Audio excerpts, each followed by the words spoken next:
All right, here we are live, totally uncensored. I'm Mike Robles, and I'm delighted to have with me today my guest. He's not only a good friend, but he's a funny, funny comedian. Check this out. Steve Treviño has 3 comedy specials, Netflix, Amazon, Showtime, selling out tickets across the country from coast to coast. Steve is selling out shows. He has over 175 million views. I mean, am I missing anything, Steve? No, look, man, I don't know about you, but I wanted to be a stand-up. That's all I ever wanted to be, and I never, of course, you hope that you get to the point where you're a headliner, and that you're selling tickets. And to be honest with you, Mike, I'm humbled every single day by the response that we're getting, by the fans, by the people that come to my shows. You know how it is, man. All of a sudden, they're calling you up and saying, "Hey, we got to add a show. Hey, Saturday's already sold out. Hey, Sunday's sold out. Let's add a second show Sunday." All right, add it. Oh my God, Steve, we got to add another show on Thursday. Okay, add that show.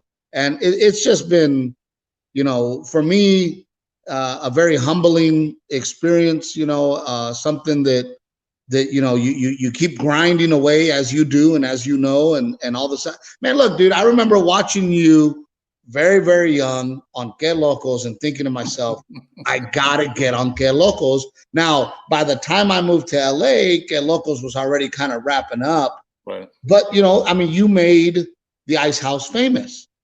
Pretty much. I wanted to be on that Ice House stage, and I knew that all the good Latino comedians were on Que Locos.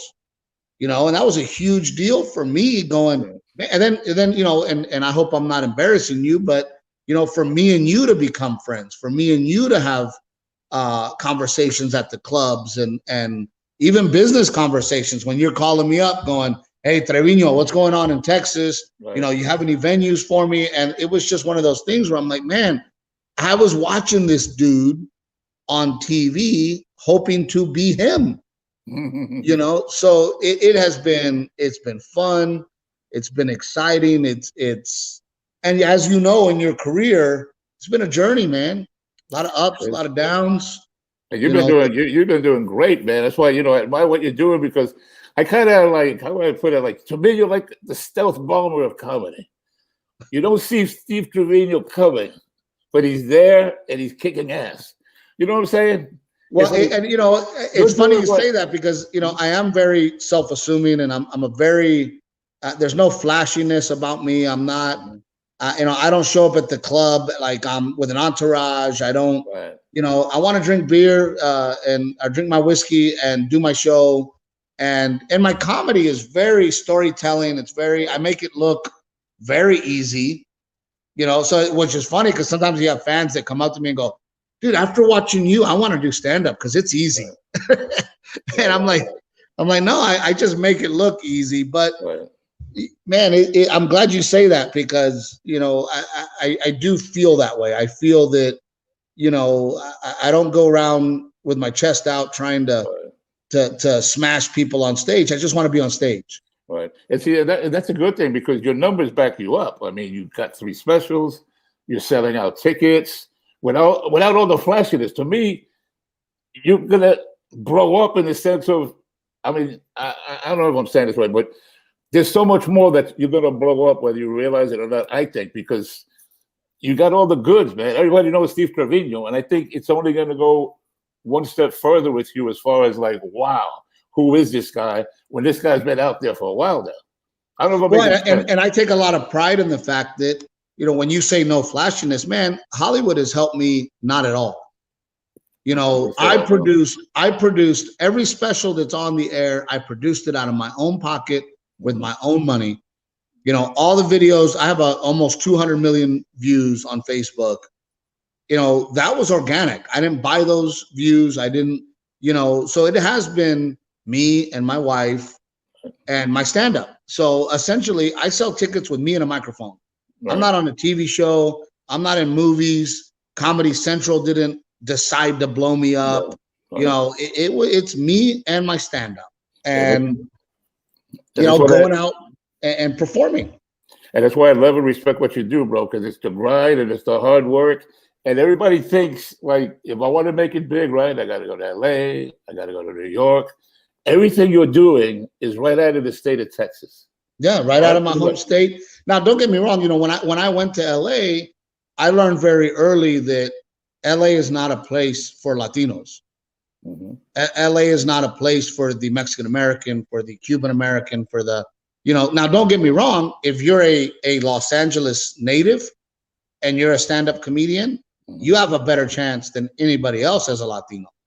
I don't know if you've ever realized this, Mike, but the only people that have ever been on HBO doing stand-up comedy are from the Los Angeles area.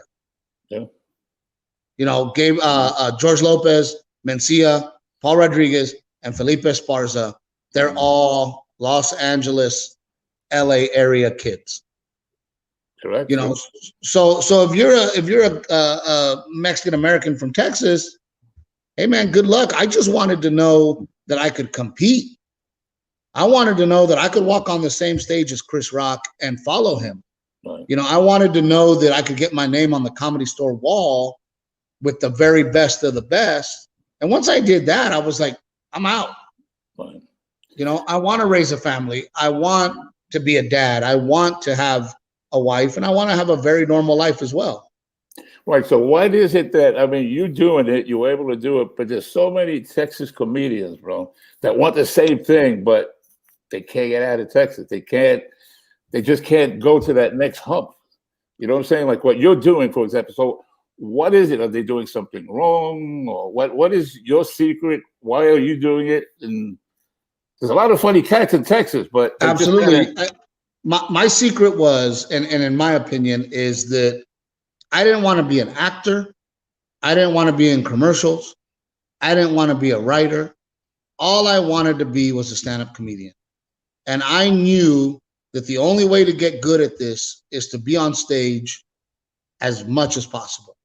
So I took every free gig. I did everything I could to be on stage 52 weeks a year, 365 days a year, 2 sets a night, 3 sets a night, so that I could become the best stand-up comedian that I could become. Right. And I think a lot of guys, they're too busy worrying about LA or New York or how do I get in Montreal, because that's how you make it. Right. Ooh, I got to have a badass website. And it's like, no, dude, be a badass stand-up comedian, because for years, my website was horrible.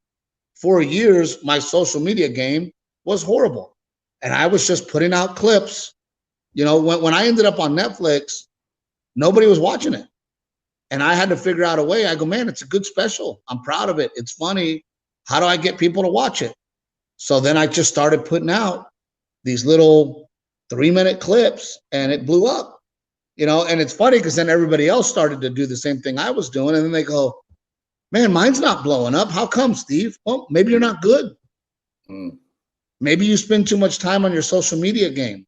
Maybe you spend too much time trying to chase women. Maybe you spend too much time trying to get headshots. Maybe you spend too much time trying to be a writer when you should be spending time getting on stage. And for me, it cracks me up. And you know this, Mike, when you have opening acts that go, how much am I going to make?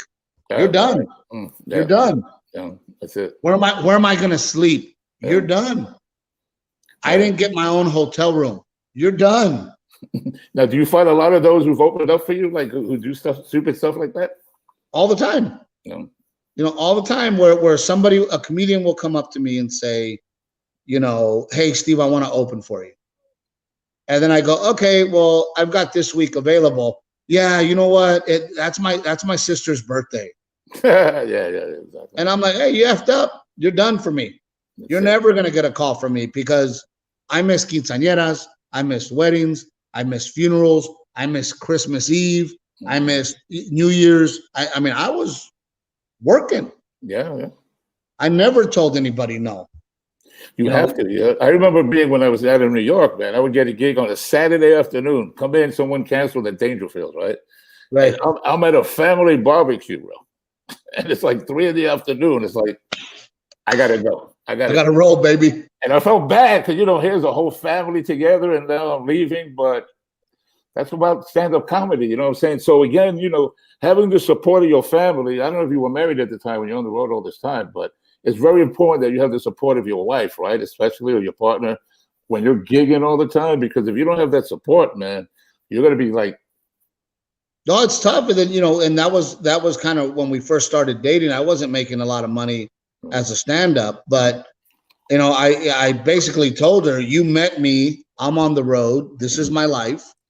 And either you're going to understand that this is my dream and I'm in 1,000,000%, or you're not. And in the beginning, she's like, well, why can't I hang out?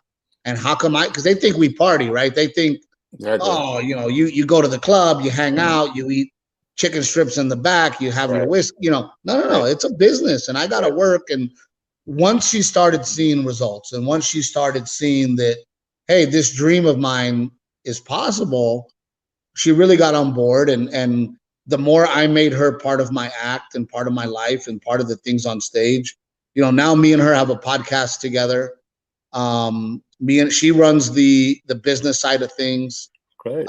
She handles payroll. She's a huge part. And I think it's another mistake that comics make is, hey man, keep your spouse involved. Right. Let your spouse know what you're doing so that she can not only support you, but help you. They feel part of the team. Mm-hmm. She was the one that was kind of like a manager.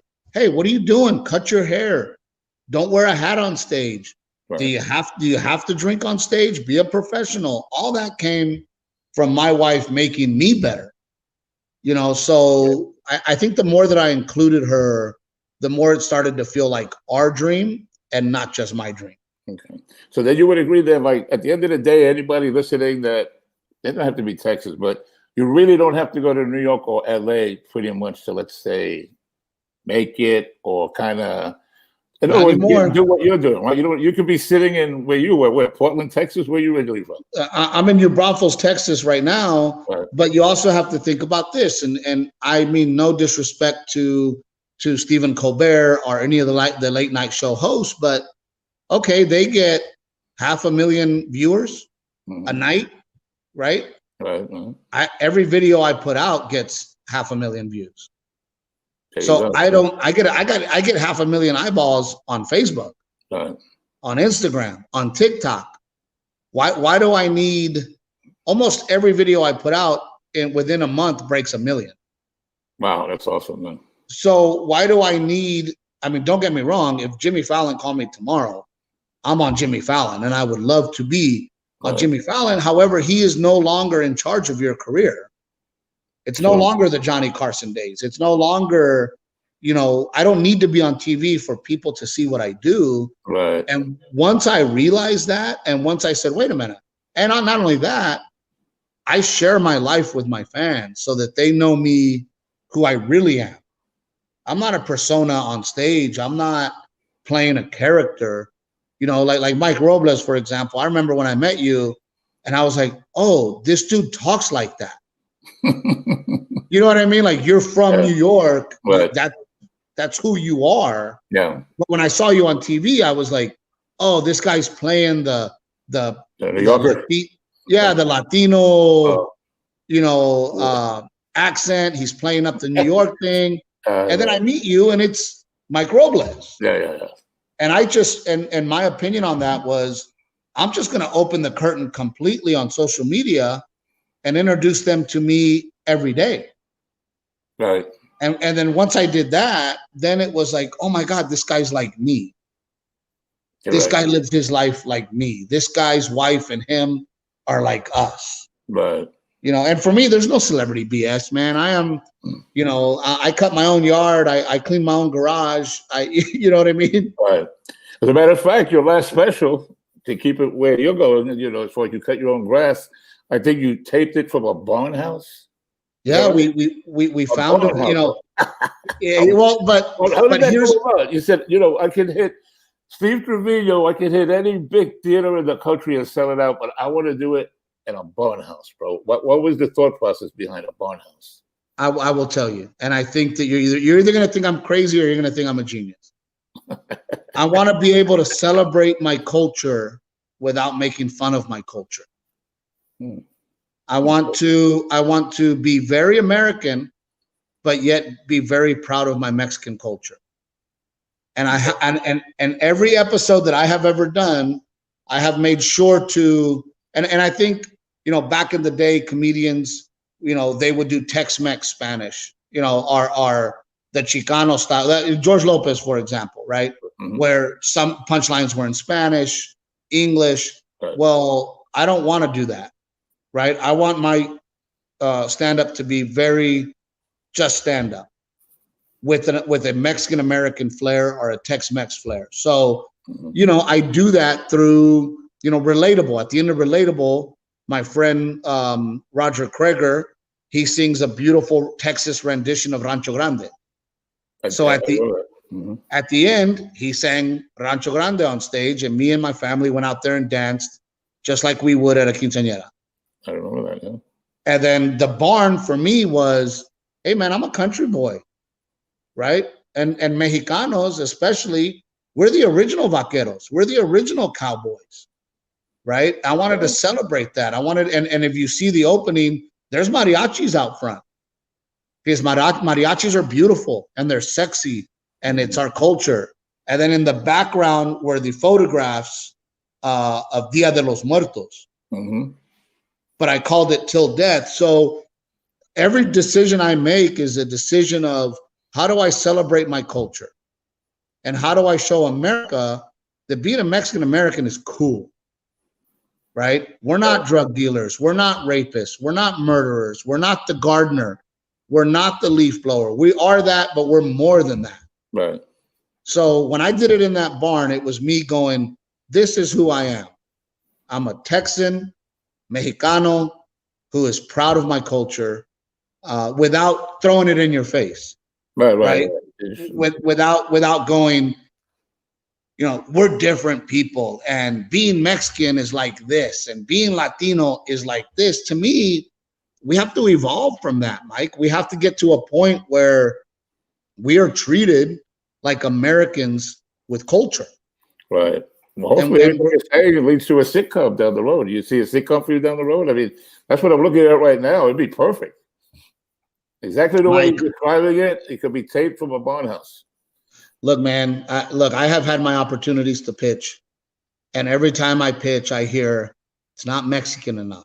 Oh man. I hear, where's the Spanish? Where's the accent? Does your mom speak English? Yeah. And what people don't understand is, I'm tired of seeing our people on film and TV as the gardener, the maid, the drug dealer, the gangster, the prisoner. That has to change. And I made a decision with me and my wife where I told her, I said, I don't care if I make it or not. I will not play the stereotype. That's good. I will not. I'd rather do my stand-up and sell 50 tickets a show, put a roof over my family's head, than to play the stereotype. To play the hey, bro, that it's not me. Right. And it's not a lot of Americans. Yeah, no, this is 2020 now, man. Times are changing. It's 2020. And the funny part is now I'm starting to see, when no Latinos were nominated for an Emmy 2 months ago, I'm starting to see writers going, hey, it has to change. Mm-hmm. We're tired of being the stereotype. We're tired of seeing the same show. Right. Because where's the evolution from Good Times like the Black people had? Right. Here's Good Times. Here's the Jeffersons. Here's the Huxtables. Well, where's ours? We're going to have to start taking control of our product. Like I used to say that a long time ago. You have to create your own shows and do it that way. Because as long as if you don't own it or create it, it's not going to change. Have you ever thought about, because I know you've been funding your own specials, right? Have you thought maybe of funding maybe like a little mini web series about what you're just talking about right now? Just like, maybe give people a taste and maybe it could be picked up that way? Well, that's exactly what we're doing with the new podcast with me and my wife. Okay. Me and my wife, if you haven't seen the podcast, we go on that podcast and we have real life discussions. What's it called? What's it called? Steve and his Captain Evil. Steve Treviño and his Captain Evil. But we Captain have, Evil's your wife, that right? yeah, we have real husband-wife discussions. Okay. Things we argue about, things we fight about, emotional things that we've been through. And we want to show the producers or Hollywood or whomever, hey man, people want to see this. Yeah. My wife is also Mexican American. Yeah. My wife's tío, uncle, invented Tejano music. Really? Yes. So here are these two Mexican Americans. My wife went to NYU, and I am this blue collar, hardworking dude. And we're a real couple in America who have real problems. But I don't ever hide from my culture. Mm-hmm. I don't ever, hide from who I am. I celebrate it. So we're hoping that the podcast will bring people in to go. And by the way, you know how frustrating it is when I'm getting hit up from people from Boston, right? And I call my agency and I say, hey, my numbers show that I'll sell out in Boston. And they go, Steve, there's no Mexicans in Boston. Yeah, man. And I'm like, why do you keep putting me in this category to only sell tickets to Mexicans? Right. We fight for it. We get it. I did 10 sold out shows. 10. You did Boston. Yes, we sold 10 shows out. There you go. Not only did we sell 10 shows out, maybe 100 people out of the 3,000 people we sold to were Latino. Wow. They're all white. Now, do you still have that problem today, or they don't question right now? If you want to go to a city, are they going to say there's not Mexicans there, or is no more? No, now they don't question it, but I had to fight for it, and I had to prove to them, hey, man, there's a market. Right. This is real. This is my life, and it's a very human experience. It's not a Latino experience. Right. It's not a specific Texas experience. It's a human experience between me and my wife. And if you're married, you want to watch my show. Right. And that's what we have to overcome. Yeah.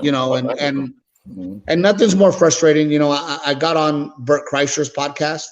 Yeah. And I mentioned this, and I mentioned to him how impossible it is for a Latino to make it in this business. And then you get these people sending messages going, oh, stop crying racism. Oh, please don't be such a bitch. Maybe you're not talented. And it's like, no, dude. In the history of America, there's been 2 sitcoms. One on a network. And that's George Lopez.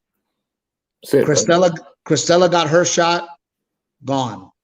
Gabriel Iglesias is on Netflix now in 2020, which, by the way, Gabriel Iglesias is selling out arenas for the past 15 years. Right. And he's just now getting a TV show. Kevin Hart sold out arenas for 2 years. He's the biggest star in Hollywood. Because they let us in one slot at a time, it seems. You know what I mean? There can never be more than one on the top. It's always one, next. Where you, like you said, when you have black comics that there could be 10 at a time on top. Well, you have Chris Rock and Kevin Hart, Dave Chappelle, unlimited. But with us, it's like one at a time. Gabriel's turn, George's turn, Gabriel's turn, so Messiah's turn, Exactly, and I don't see why it can't be all of you guys' turn at the same time. That would be very powerful. Steve Treviño, Gabriel Iglesias, but it's Felipe Esparza. Why can't it be that way? You know what I'm saying? It's like, I mean, you obviously felt that way, right? When you did Que Locos, your idea was we're all talented, we all need a spotlight. So you were bringing guys up, right? And that we need more of that, right? So, when I had a deal at ABC at one point, and while I was at my deal with ABC, I got bumped for Earthquake, the comedian. Yeah. Do you know why I got bumped for Earthquake? Because Eddie Murphy drove Earthquake onto the ABC lot, walked into the ABC offices, knocked on the president of ABC's door and said, you're going to give Earthquake a deal. Wow, really? Mm. Eddie Murphy did that. You know, so George Lopez should have been doing that. Mm-hmm. Mencia should have been doing that. Gabriel Iglesias now should be doing that. You So know, and I think why do you think they haven't done that? I don't know. I mean, I think Gabriel has done it a little bit. I'm talking about more like George, maybe, because he's in a position where, you know, he's had a movie in the Tonight Show. You know what I'm saying? Yeah, I don't know why, man, because I think that we're all, and I put me in there too, because I don't know how I'm going to act when I get there. But are we insecure? Are we afraid that there's only one job, and if I bring in my replacement, Yeah. I'm gonna lose my job? Maybe since it's one flight at a time, you know, you got to protect your territory, right? Who knows? But that's what I'm saying. Like with the Que Locos thing, if you create your own stuff, then you make up all the rules. The show is hot. Nobody can take it away. Hollywood couldn't tell me what to do. The show is living on its own, man. So that's what I'm saying. If we get content out there, Latino content, which is good, the networks will come calling you. Trust me, man. Absolutely. And how many times did you do Que Locos and people who never watched Spanish channel were going up to you going, I watch Que Locos? Oh, yeah, baby. To this day. To this day, all the time. So, you know, look, it's definitely an issue. It's something that I'm going to stick to my guns about. And at the end of the day, if I end up a successful touring comic for the rest of my life, but I was able to make enough noise to kick the door open for, you know, the next guy, right, then I'm all about it, because, you know, it does need to change. I want my son to turn on the TV and see Latinos playing lawyers and doctors, right, and police officers and teachers, you know, and right now my son turns on the TV and we are drug dealers, rapists, murderers, right. You know, prisoners, you know, and by the way, all played by Michael Pena. Yeah, right. It's sad, man, but they keep rehashing the same actors too for these parts, man. But you're right. I want my children when they grow up to be able to see, like you said, doctors, lawyers, comedians. Where it's not like when I did Que Locos, it's been 20 years ago. It was to fill a void, and here we are talking 20 years later, and that void hasn't been filled. Correct. You know, I don't want my children when they grow up to be saying the same thing. How come they know Latinos? I mean, 40 years now. I mean, it's like you can't do that. So I mean, I'm going to try to keep creating, you know, platforms and doing what I can do. You're doing what you can do, and hopefully, you know. I always explain this. As great as George Lopez is, because we needed a George Lopez. Oh, yeah. To be trying to sell, what they don't understand is George Lopez was big in the 90s. So you're still trying to sell George Lopez to his fans' kids who are now 30. Right. His fans' kids are now 30. They don't have the same sense of humor as George Lopez's fans did. Correct. But you're still trying, when I walk in there, you still want me to fit in that mold from 20, 30 years ago. And you can't compete with a 30-year-old colleague if you're 60 or 50. Right. But when I saw Que Locos, it made me feel like I can do this. Right. There's people like me that are on TV doing stand-up. So when I watch Que Locos, it gives me inspiration. It makes me go, man, I think I can do that. Right? Because you have to see yourself. Sure. Right? So if my kid wants to be an astronaut, or my kid wants to be a judge, but every time he turns on the TV, he doesn't see his face or somebody like him. Right. Does it not make him go, well, there's nobody out there like that for me? Of course, yeah, of course. But if he sees that lawyer, that judge, that astronaut, that bioscientist, and he goes, oh man, there are people like me that do this. Right. Then it gives them hope, and it gives them belief that they can, you know, do it too, right? And that's the beauty of it, because if you can do it, I can do it. That probably was the best compliment I got with Que Locos, is people would come in saying, yeah, I saw this show, Que Locos. I don't know how many people started comedy careers when they saw Que Locos, but I'm sure a whole bunch of them did, right? Right. And when you see that, it's because, and the compliment is, if you can do it, I can do it, right? Right. and they think it's easy, but it's not. Obviously, we know how hard it is to, become a stand-up comedian, but the confidence they get is like they look like me, they sound like me, they talk like me, so maybe I can do it too. And that's what Right. shows like this do, and we need to keep. So I'm sure you too, with all the views you get, I'm sure there's a lot of young Steve Treviños out there that want to do stand-up comedy. So I guess we lead by example, Stephen. That's what it comes down to, man. I mean, I always say that my goal is to create a movement, right? And the movement means that I am going to do things in a way that inspire. I'm going to do things in a way that motivate. I'm going to do things in a way that people go, wow, man, I want to do it that way. Yeah. I want to do it the way that he's doing it. Mm-hmm. I know that I don't have to be in Hollywood anymore to make it. I don't have to wait for that network executive to tell me that I deserve a show or I deserve a podcast. No, we'll go out and do it.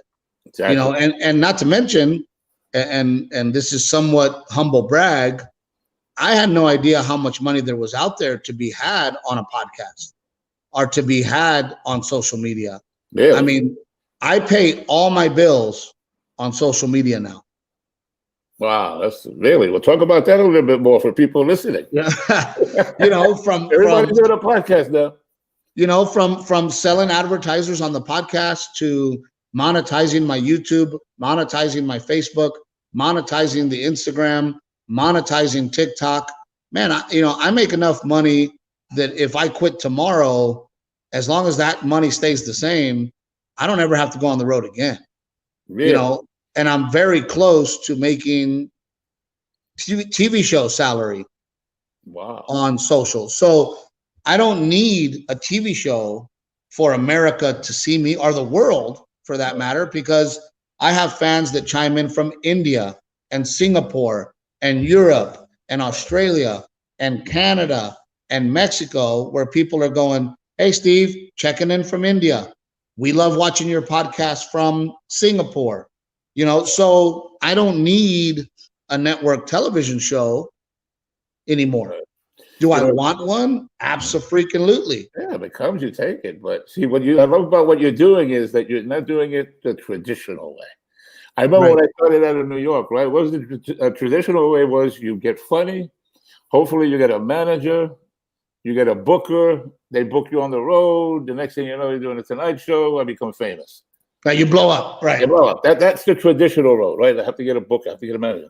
For whatever reason, bro, I was never able to hook up with a booker. To this day, I never had a booker. I didn't have a manager.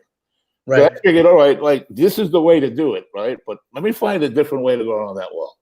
So that's why I created my own platforms. I got my own exposure. That's how it worked out for me. So again, man, for people watching, it's very important what Steve is saying as far as like, you can go out. You don't have to go to LA. You don't have to go to New York. You can do it from right where you are. Hard work. And know how to work the business game. That's the other thing. Comedians, we don't know how to do business. Besides being funny, like Steve already got that down with the monetization. So that's great advice, man, because a lot of comedians are probably thinking the same thing we thought when we started. Let me get a booker, let me get a manager, I go to LA, go to New York. You don't have to. I mean, look at the climate now with COVID. Man, I didn't sit at home. The last 8 gigs that I have done have been in restaurant, bar, honky tonks. I did Freiheit Country Store right here in New Braunfels, Texas. And we sold the tables. Right. I did Midland, Odessa, the Rusty Bucket. I did Corpus Christi, Brewster Street Ice House. I mean, I got creative and I said, look, if there's not a comedy club open in that town, I'm going to go find a venue that is open at 50%. Right. And I'm going to sell out those tickets. And guess what?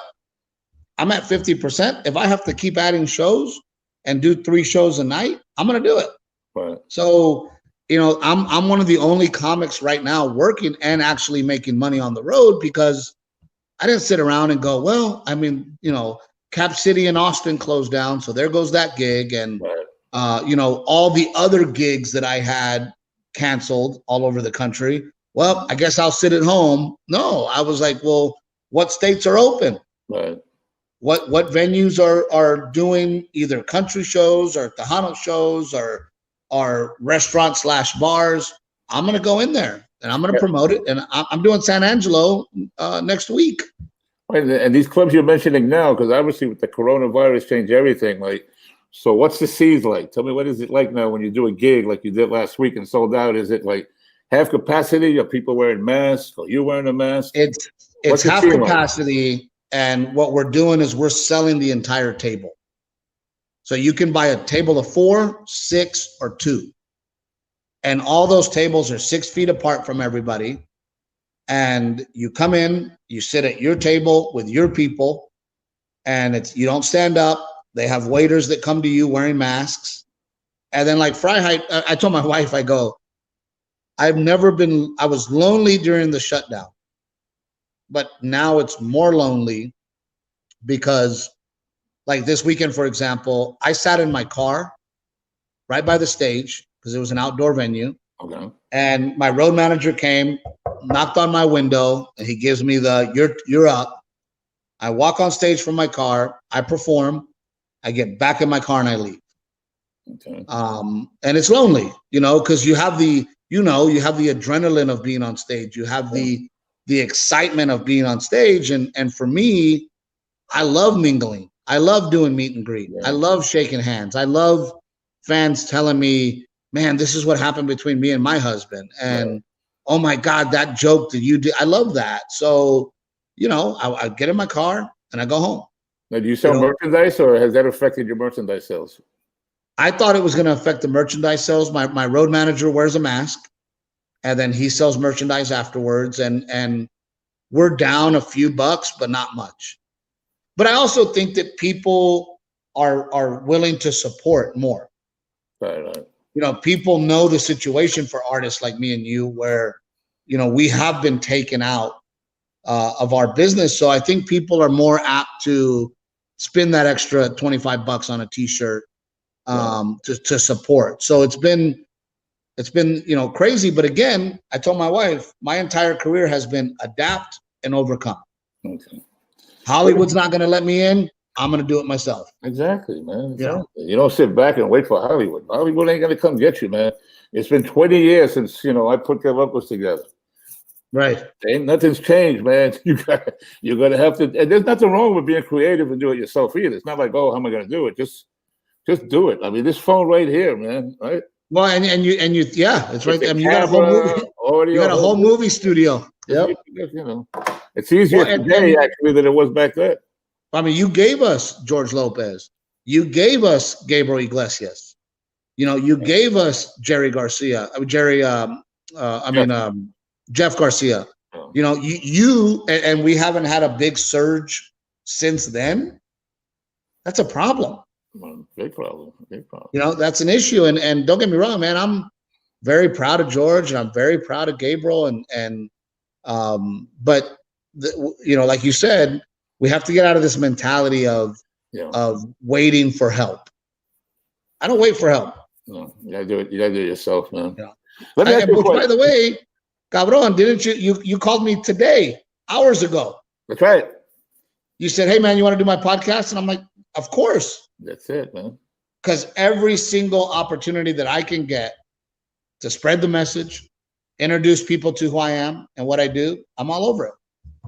Yeah, good. I knew you were in town because I know you were in the weekend. You were in New Braunfels selling out shows. I go, damn, Steve, he's from Texas. I totally forgot all about that stuff. Yeah. And boom, so it worked out perfect, man. Let's go back a bit. You are one of the few that used to go on the road and open for Carlos Mencia. What was that like? And the reason I'll mention it to you, the reason I mention it is I think it was Bobby Lee. Is that his name? Yeah. Bobby Lee.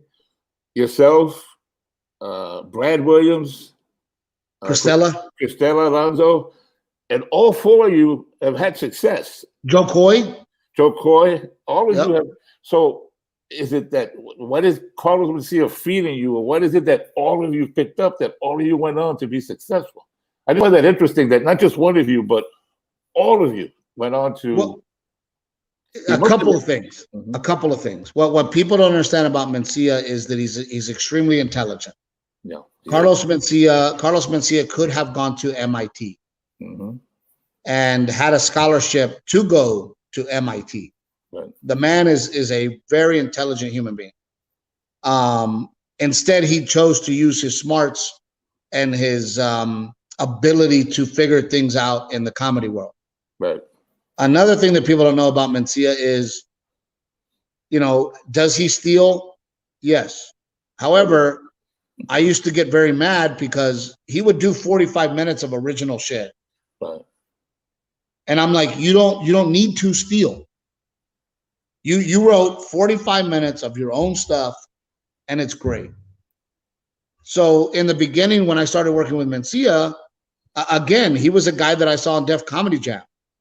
Okay. He was a guy that I saw on TV, and I went, oh my God, I get to tour with this guy who is, to me, a star, and I think that he was able to teach me a lot about stand-up and how stand-up worked, how to get an audience, how to hold on to that audience, how to create energy. The guy knows how to do all of that.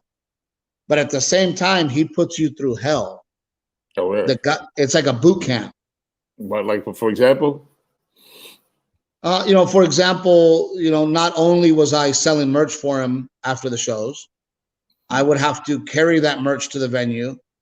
I would have to, when I got off the road, I would have to then fill orders. Really? For him. Wow.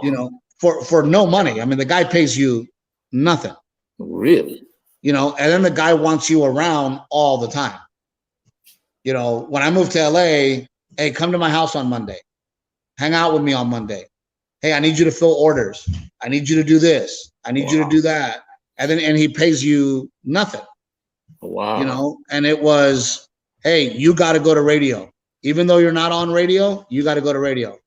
Hey, I'm hungry. Go get me a freaking, bacon, egg, and cheese biscuit at McDonald's while I'm on radio.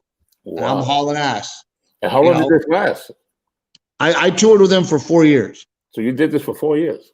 Yeah. And then he was like, oh man, stay with me, because we got the TV show. I'm going to put you on the TV show. So I always tell people I got Me Too'd. In a sense that I got taken advantage of because I was a kid. I didn't know any better. And all I wanted to do, I started on the road with him when I was 19. Wow, 19. Wow, okay. And I got played because I didn't know any better. I was so hungry to be on the road. Right. And I was a Dallas kid, so I didn't know anything about his reputation. All I knew was that this guy sells out everywhere he goes, and he's willing to take me on the road. And I'm going to do everything that I can to stay on the road with this guy. And then he'd give you a little something, hey, I'm going to put you in touch with my agent. Oh, wow. Okay. Hey, that joke you did, it's great. You work for me. I'm going to go ahead and do it now. Really? Oh, okay, Ned. Okay. Yeah. Oh. Whatever, so, in retrospect, looking back, it's like, oh man, this guy used me. Okay. He took advantage of my desire and my want to be a comedian so bad that he took advantage of that. So I think that he finds guys who are talented and hungry, like Bobby, Joe Coy, Brad Williams. Well, Brad Williams came on board when I was touring with him. I remember that, yeah. Cristela Alonso. He finds these people who are hungry and talented, and then he takes advantage of you. Now, mentally, some guys don't break from it, right? Mm-hmm. And I was able to, number one, forgive. Number two, I told Ned last time I talked to him, I said, I won't say a bad thing about you, man. I won't bring you up unless somebody else brings you up. And at the end of the day, hey, thank you for the opportunity that you gave me, but I don't hold any grudges. Did he ever apologize or anything? Or did you guys talk about it or tell him how you feel? He called me 2 years ago, and he says, hey, man, I'm sorry. And I said, okay. And he's like, well, I'm sorry if you feel that I did you wrong. And then I go, I don't understand. I go, did you do me wrong? or are you sorry because you feel that I felt that you did me wrong? Right. And he goes, no, honestly, at the end of the day, I felt like I was trying to help you and that I was doing everything to help you. And I said, okay, I said, I go, just so you know, I forgive you. I have a beautiful life. I have a beautiful wife. I have a great kid. I've turned out to become very financially successful. I said, I'm very happy, Ned. And I said, you know my number? My number doesn't change. I said, I'm here if you ever want to talk.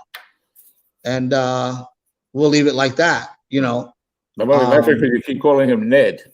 A lot of people don't Yeah, know that's his name. Ned, And yeah, Carlos we all called him Ned on the road, and well, that was another thing that was funny to me. That everybody was like, oh my God, his name's not even Carlos. He never hid that. Right. He did hide the fact that his last name was Wholeness. Wholeness, yeah. Oh, yeah. I remember being at his house and I pick up this check and I go, who's Ned Wholeness? Right. He goes, oh, that's my real last name. That I did not know. Yeah. I knew his name, but I didn't know the fact that I thought he was Mexican, but I didn't know he was from, what is it, Nicaragua? Honduras. Yeah, until later on, but I don't know if that was being hidden or anything, so not that I care. And in his defense too, man, I mean, Mitzi Shore told him, hey, here's your angle. There's no Honduran people in America. They're all Mexican. I see, okay. Be Mexican. He's from East Los. He grew up with nothing but Mexicans. Right. So he took it and ran with it. And then it came back to bite him in the ass. But I used to tell him, I'm like, Ned, be nice. He wasn't nice. Wow, okay. He wasn't nice to the staff. He wasn't nice to other comedians. He wasn't generous. If I would have made $100,000 a year as an opening act, which he could have easily afforded to pay me, I wouldn't have said a word. Right. When he was bumping comics at the Comedy Store, if he was handing all the door guys a $100 bill, like Rogan would do, or like Ralphie May would do, they wouldn't say a bad thing about him bumping them. Right. But the guy wasn't nice. He paid me zero money. No, you had to get paid something. Come on, bro. I know what I made between 300 to 600 a week for 5, 6, 7 shows. Let's say. Usually about 6 to 8 shows. So 300 to 600 a week, which is like, I guess, $50 a show, pretty much, right? Pretty much. Wow. On top of selling merch, on top of filling orders, on top of usually driving across the country because he didn't want to buy me a plane ticket. And he'd be like, hey man, you got time? I need you in Colorado. I need you in Denver. And then, stuff like that, where it was like, hey man, I was willing to do it. I'll tell you what, man, as far as paying dues, you pay dues, bro. I mean, you hear about comedians, you got to pay your dues. These are dues that you pay, bro. Oh man, I paid my dues, but it's made me more humble. Yeah. It's made me appreciative. I treat the staff like gold.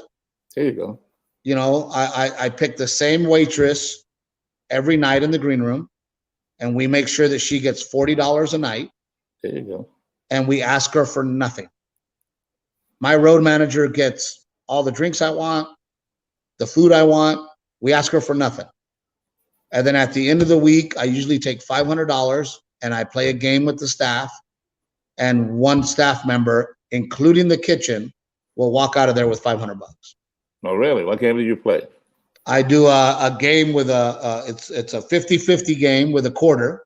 Mm-hmm. And whoever picks heads is on this side. Whoever picks tails is on this side. And we eliminate down to one person. Wow, that's cool, man. So at the end of the week, I go, all right, staff, I got $500 here. So I'm going to give away $500 to a staff member. So, I hope it's the kitchen staff. I hope it's the dishwasher. You know what I mean? Or you just pass it out, 75 each, man. Everybody get a little cut. Well, but I ask them that too. I tell them, I go, I can break this $500 off to everybody, or we can go for one person. And they always go, they want it all. Oh no, one person, all or nothing, right? So it's taught me to be nice. Right. It taught me the merchandise game. Mencia was the king of selling merchandise. Yeah, I saw that, man. He wouldn't even You charge. know, He was one of the first, if I remember, seeing that actually would sell or charge you $5 for a picture with him. I never seen that before. Usually, I oh, remember after shows with Ken Locals, it was all free. But I right. saw this guy, he had his own backdrop, his own camera guy, and I said, this guy. But you say he's smart. He knows how to make money, Monsieur. He's a money machine, this dude. Man. Well, and that's what he is. Look, does he love being on stage and doing stand-up comedy? Absolutely. But at the end of the day, he saw it as a business. Yeah. He saw it as, this is something that I can do to make a lot of money. And the man has made a lot of money doing stand-up. And, he used to tell me, when he would screw me over and he would say, Steve, it's business, it's not personal. And I remember thinking to myself, I don't want to be like that. Right. It is personal to me. Yeah. My relationship with Mike Robles is personal to me. And I will not take advantage of Mike Robles because of business. It doesn't sit well with me. Right. I'm trying to set an example for my son. It's not, I can't look at my son and go, hey, that Mike Robles guy stole this show, but it's business. He gets it. Right. I can't do that. I can't do that either, man. I can't. We had a comedian, I remember on the Kid Locals tour, bro, who the plane got there late, right? So he didn't make the show. He was there for the next one. It was like Houston. The next day we were in San Antonio. He didn't make the Houston show. He wanted to get paid. I never experienced this. So I called the booker, I called the manager, I called a comedy club owner and said, what would you do in this situation? It's not his fault, but he didn't perform. Right. Everybody said, you want to throw him $100, go ahead, but I won't pay him. Right. And that's what I decided to do, not pay him. So he goes, hey, man, we're boys, Mike, we're boys, right? I said, well, listen, I can handle this two ways with you. Business, you like to get paid, or you're my boy, I'll pay you. What do you want to do? Right. You're my boy, pay me. And I paid him his money. You see, because I don't sit well with that business either. To me, personal is personal, but in that case, I think the guy probably took advantage of that. But that's okay. And, my wife tells me that I get taken advantage of all the time, but I tell her, I go, at the end of the day, it all comes back to me. Okay. All the blessings come back. Right. Whether it's funny how these guys don't know business, man. He felt obligated. He should get paid, and he got paid in full. Right. You might not believe me or not. I never asked for $1. I've never asked for $1 to do stand-up. To this day, I don't look at the contracts. Yeah. I show up. They hand me a check. I don't even look at the check. I put it in my pocket. I bring it home. I give it to my wife, and I move on because I never got in this business for the money. Right. The fact that we've been so blessed and all the things that have come back to as rewards for me, it's been great because, like you said, I have been taking advantage. I've given promoters their money back when I have a huge guarantee and they didn't make money at the door. Mm-hmm. I've turned around and said, I've torn up the check and said, here you go. Rudy Moreno. Rudy would pay me at the Ice House on Wednesday, and I would give him the check back. Yeah. And Rudy goes, you're the only comic that has ever done that. I believe it. And I go, you know what, Rudy? I go, no offense, but I don't need this $50. I need the stage time. Exactly. You're here every Wednesday. This is your business. Here's your $50. Here's your $100. Yes. Dude, Rudy tripped out, man. He's like, wow. Because I know that it's all going to come back. Right. Well, you said something. You said that you just take your check, you bring it home, you give it to your wife, right? And that's it. Well, that leads me to my next thing. That's probably why you're America's favorite husband. That's what I'm looking right here. America's favorite husband. I started. You're giving her all these checks that you're making. All this money goes right to her. Is that why you're America's favorite husband? Well, look, man. People started telling me that. I'd get off stage and they would go, "You're my favorite husband. You're my favorite husband." And then, and maybe this is my chip on my shoulder, but I had a guy come up to me and go, "Man, you're my wife's favorite Mexican husband." Mexican. And I didn't say anything to him, right? And then I go, if I'm going to be America's favorite, I mean, if I'm going to be a favorite husband, I'm going to be America's favorite husband. Right. I'm not going to be a Mexican favorite husband. Right. I'm going to be a favorite husband of America. So I'm the one that added the America part. Okay. But, so many times after I got off stage, it was, you're my favorite husband. I wish my husband would watch you on stage and realize that, he's not alone. Right. And that's where the America's favorite husband came from. And, I caught hell one time on social media because somebody goes, but you're Mexican American. Why don't you put Mexican American? And I said, well, I'm an American first. I said, that's what I am. I'm an American. My father served in the Vietnam War. I didn't grow up in Mexico. I wasn't born in Mexico. Right. I said, my heritage is Mexican. Right. And then they got all upset and they go, well, you don't know what it's like. I was born in America too, but I'm Mexican. And I said, look, I go, we all have our own opinions and you're welcome to have that opinion. And I ain't mad at you. Right. But I don't understand why you're mad at me because I want to be Mexican American. You know what I mean? And I get mad because I want to be treated like an American. I don't want to be treated like I'm from Mexico.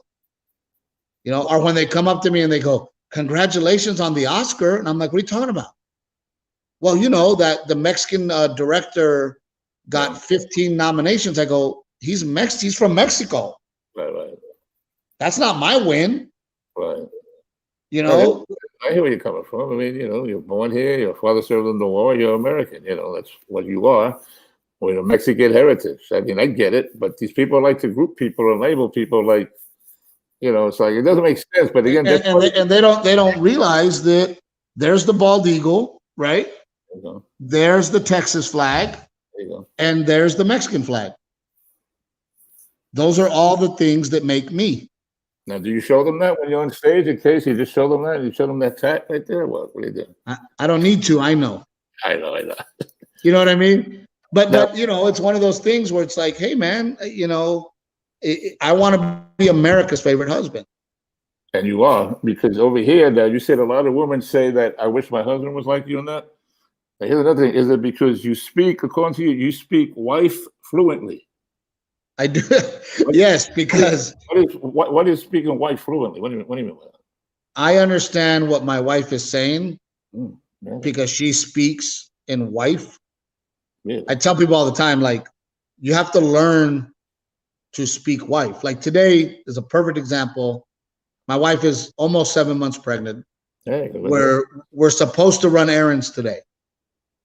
We make it to lunch, and then we're supposed to go to the stores to get my son's school clothes.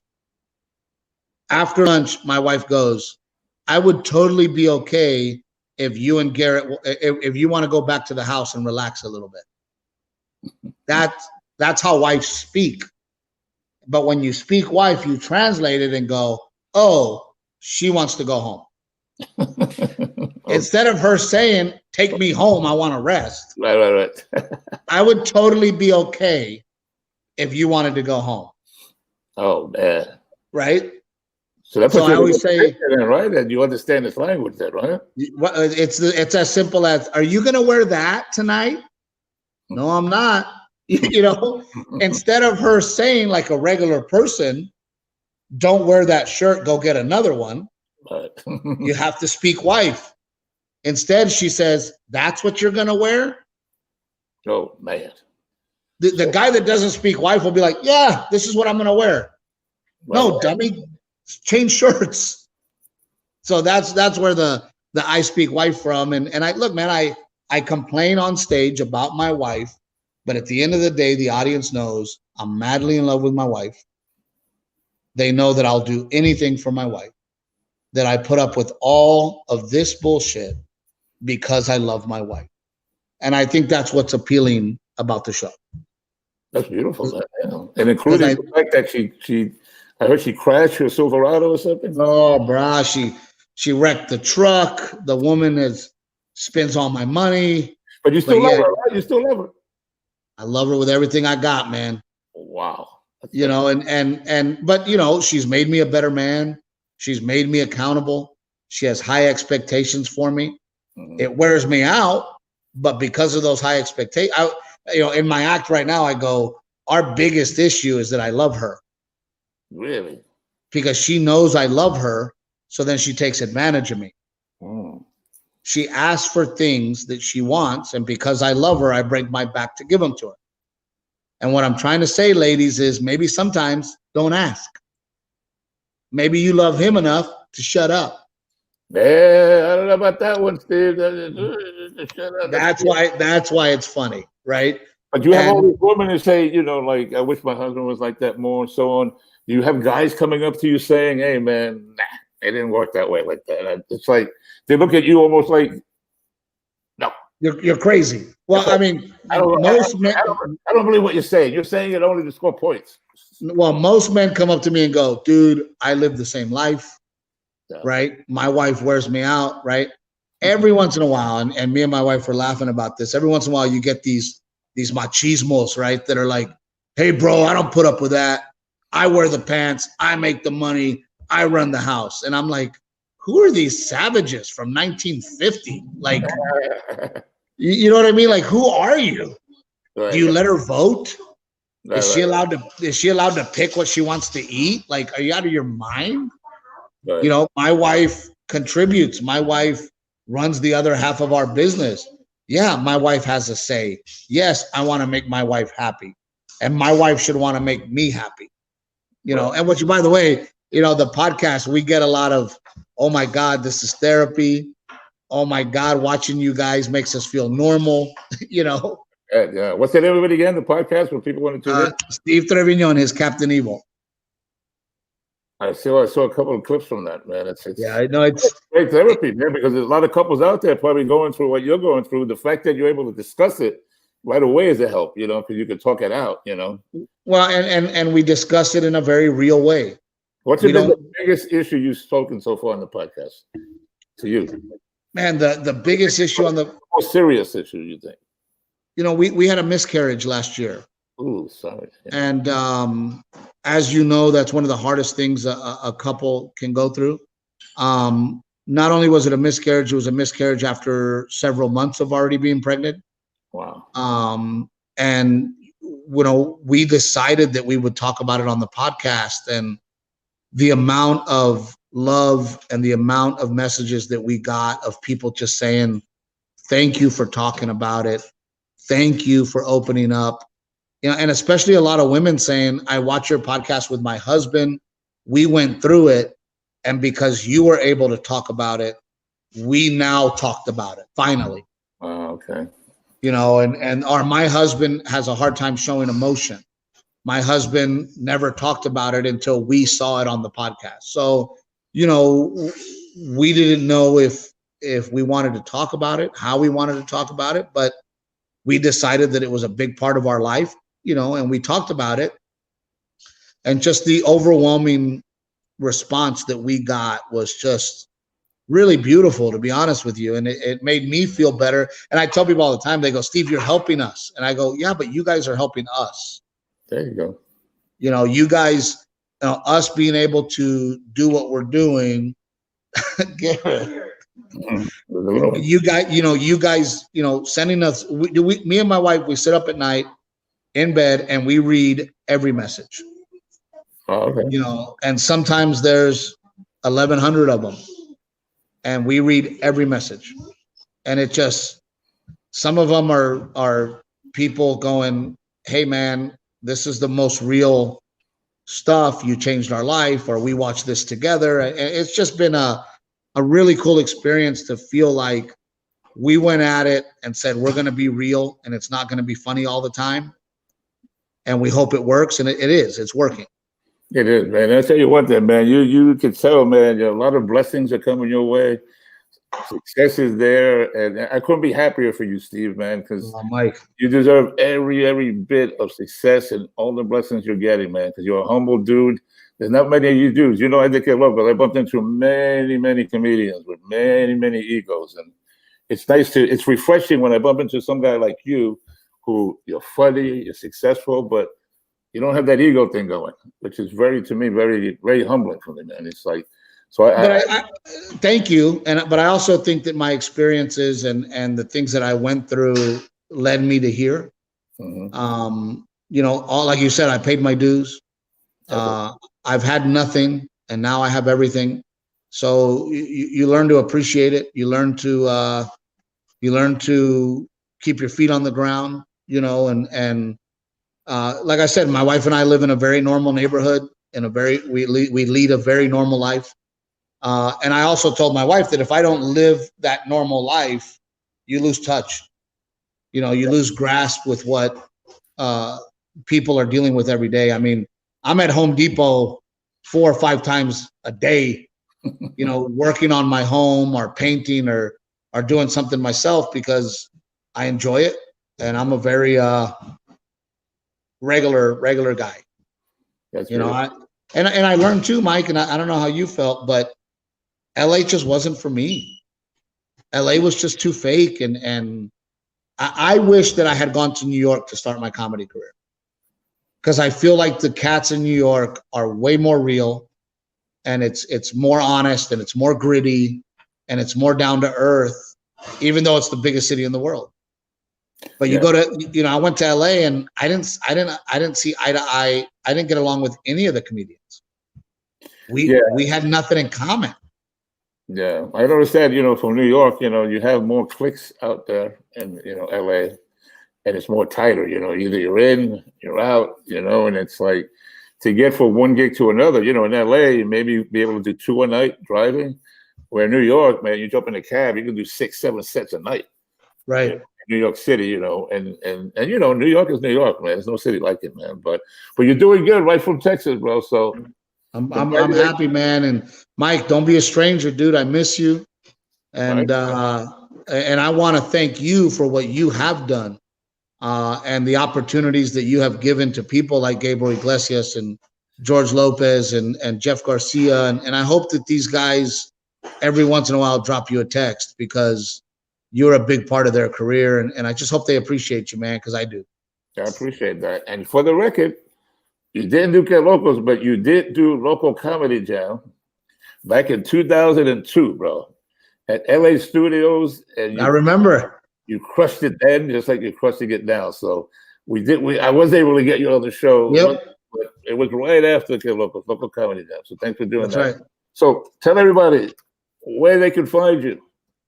SteveTreviño.com. My website will take you to everything you need to know. The podcast is all over the place: YouTube, Facebook, anywhere you get podcasts. And then I'm always on the road doing stand-up, and I mean this very sincerely. If you feel comfortable enough to come to a show, please do. If you don't feel comfortable and you're not ready to leave the house, on September 12th, we're going to record a special specifically about the coronavirus called Steve Treviño and My Life in Quarantine. And we'll be releasing that along with a 1-hour podcast on November 11th, because we're going to give proceeds to the veterans. That's awesome, man. Steve, again, man, thank you, man. God bless you. Thank you for being on the show, man. Nothing but love and respect, bro. So we'll see you soon, my friend. All right, you take care. That's Steve Treviño, everybody. Thanks for tuning in.